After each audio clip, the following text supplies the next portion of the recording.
Fala pessoal, tudo bem? Sejam bem-vindos ao canal Daniel Lopes. É um prazer e uma honra contar com a sua audiência e parece que a casa aí dos governadores aí tá para cair, né? Parece que é ali que vai dar uma zebra para a hora que eles olharem e perguntarem realmente como estão fazendo, o que foi feito com a fortuna que o governo federal mandou, por que não fizeram as estruturas de campanha, não fizeram aquelas estruturas emergenciais, onde foi parar esse valor todo? É a pergunta que a Procuradoria-Geral está fazendo e eles deram prazo até o dia 19 para eles responderem. Como é que será que vai ser o resultado disso, né? Fora governadores aí que estão querendo dar dicas de como cuidar da barba, como entrar no elevador, coisas muito estranhas acontecendo, e a gente vai tratar disso tudo nesse vídeo. Você vai entender o tamanho da doideira que nós temos visto, tá bom? Antes disso, gostaria de te convidar para você participar conosco do Klaus, que é o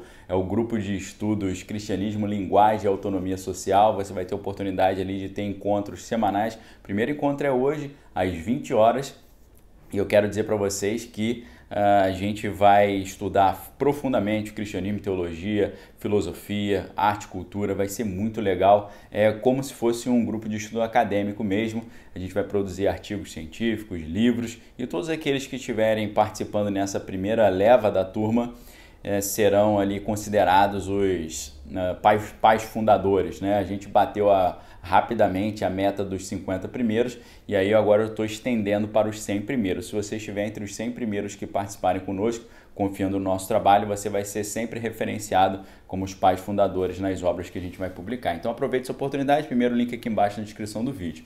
Pessoal, lá no Twitter, né, o Renato Giraldi, ele estava perguntando onde os governadores colocaram os bilhões que foram destinados à saúde. A Procuradoria-Geral deu até o dia 19 para que eles possam prestar contas. E aí a gente olha o documento que foi assinado ali pela subprocuradora-geral da República, Lindora Araújo, né?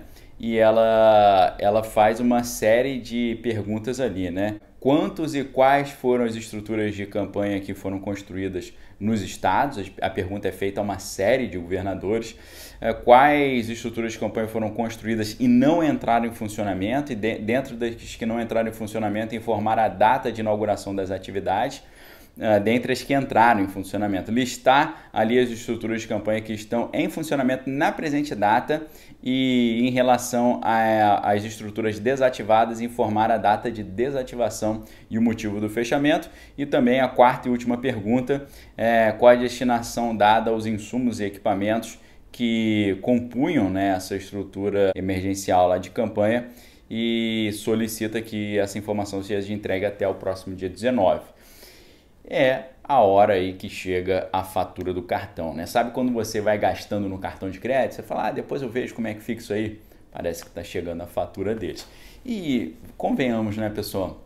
No início do problema, lá no ano passado, 2020, o discurso oficial era: nós precisamos tomar cuidado porque senão você vai procurar ajuda e não vai encontrar, porque as estruturas vão estar cheias e não vai ter capacidade de atendimento, né? Vai superar a capacidade que a estrutura tem para te atender.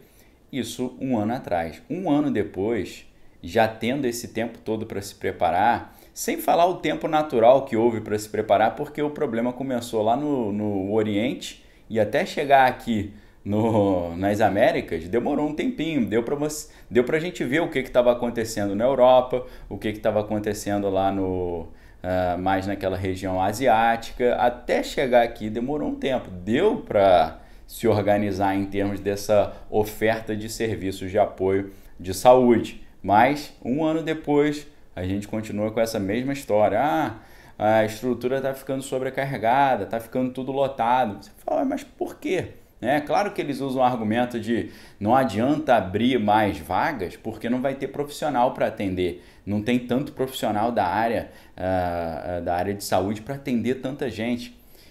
Pelo amor de Deus, né, gente? Como é que não tem profissional? Só falta falar que faltou dinheiro também. Nós sabemos aí que foram bilhões e bilhões de reais entregues. Então, é muito curioso isso, né?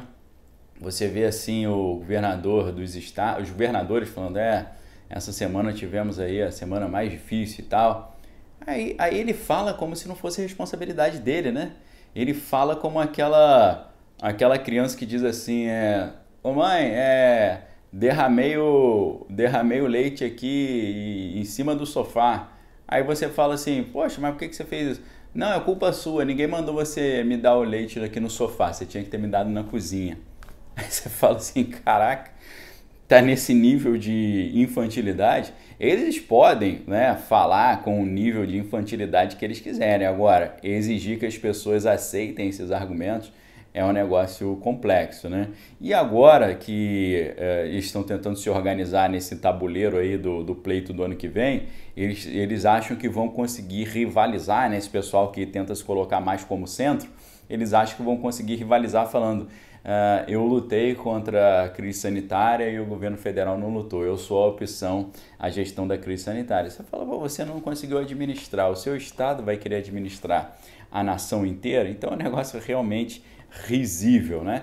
E você vê que no início dessa semana houve uma série de tentativas de desviar o foco daquela grande demonstração popular de insatisfação que nós vimos no fim de semana, né? Muitas pessoas ali mostrando a sua insatisfação com relação ao que estava tudo acontecendo, e o que a gente viu foi que começaram a semana falando sobre a troca lá no Ministério da Saúde, dizendo que o Centrão queria a outra médica, que eles ficaram muito tristes, que eles já estão pensando em não colaborar com o governo e por aí vai.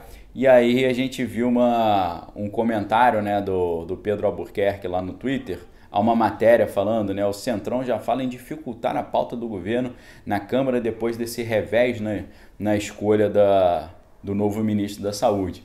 E aí o Pedro Albuquerque comentando, né, ironicamente, ele diz, né, tá todo mundo tão chateado, tão pé da vida, que eles anteciparam a votação e a aprovação da lei do gás para madrugada dessa última terça-feira. E aí eles estão dizendo que eles estão querendo dificultar as pautas do governo. Os caras anteciparam a aprovação da importante lei do gás, que, caso aprovada, vai dar grande benefício aí para a população em geral. Então, para vocês verem a dissonância entre a realidade e entre o que é apresentado da realidade, né? Eu tenho falado muito aqui no canal sobre a diferença entre a realidade e a percepção da realidade, né? A gente pode ter uma percepção melhor da realidade ou pior da realidade. Eu dei aquele exemplo daquela mulher bonita, mas que acorda sem maquiagem e tal, e para melhorar ali a sua aparência, ela usa uma maquiagem, um batom, ajeita o cabelo e tal. A realidade não muda, ela vai ser aquela mesma mulher que acordou sem maquiagem nem nada, mas a percepção dessa realidade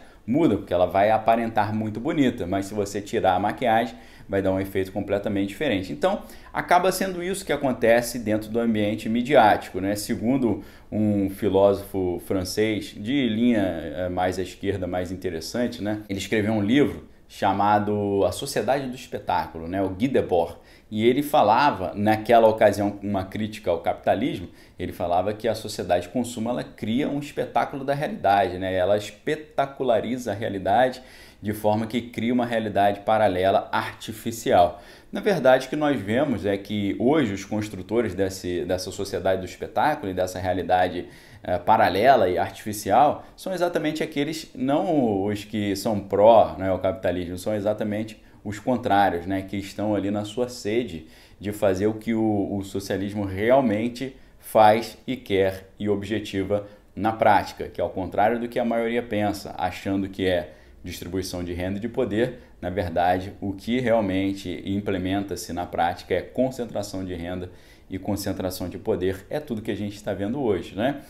Os pequenos comércios falindo, o poder, a clientela e o dinheiro sendo concentrado nas grandes empresas. Você vê lá nos Estados Unidos, né, os pequenos mercadinhos todos falindo e os Walmarts da vida crescendo, né? Todas as pequenas livrarias quebrando e a Amazon crescendo fortemente. Concentração de renda, concentração de poder, eles gostam muito disso. E para você que tem dúvida, né, sobre como esse pessoal pensa, basta você ver o jornal The Washington Post como é que eles abordam essa realidade, como é que eles constroem essa interpretação, sempre apresentando ali uma visão de mundo mais alinhada ao pensamento ideologicamente vinculado à esquerda. E quando você vai ver quem comprou alguns anos atrás esse jornal e que comanda ali o jornal, é o dono da Amazon, Jeff Bezos. Só para você entender a ideologia desse pessoal multibilionário que, né, não estão muito mais pensando em concentração do que em distribuição. E além disso, para você ver como é que a gente está caminhando para esse cenário distópico, né, vocês vejam que governadores agora estão publicando decretos, né, detalhando como manter a barba e também pedindo para o cidadão usar o elevador apenas de frente para a parede.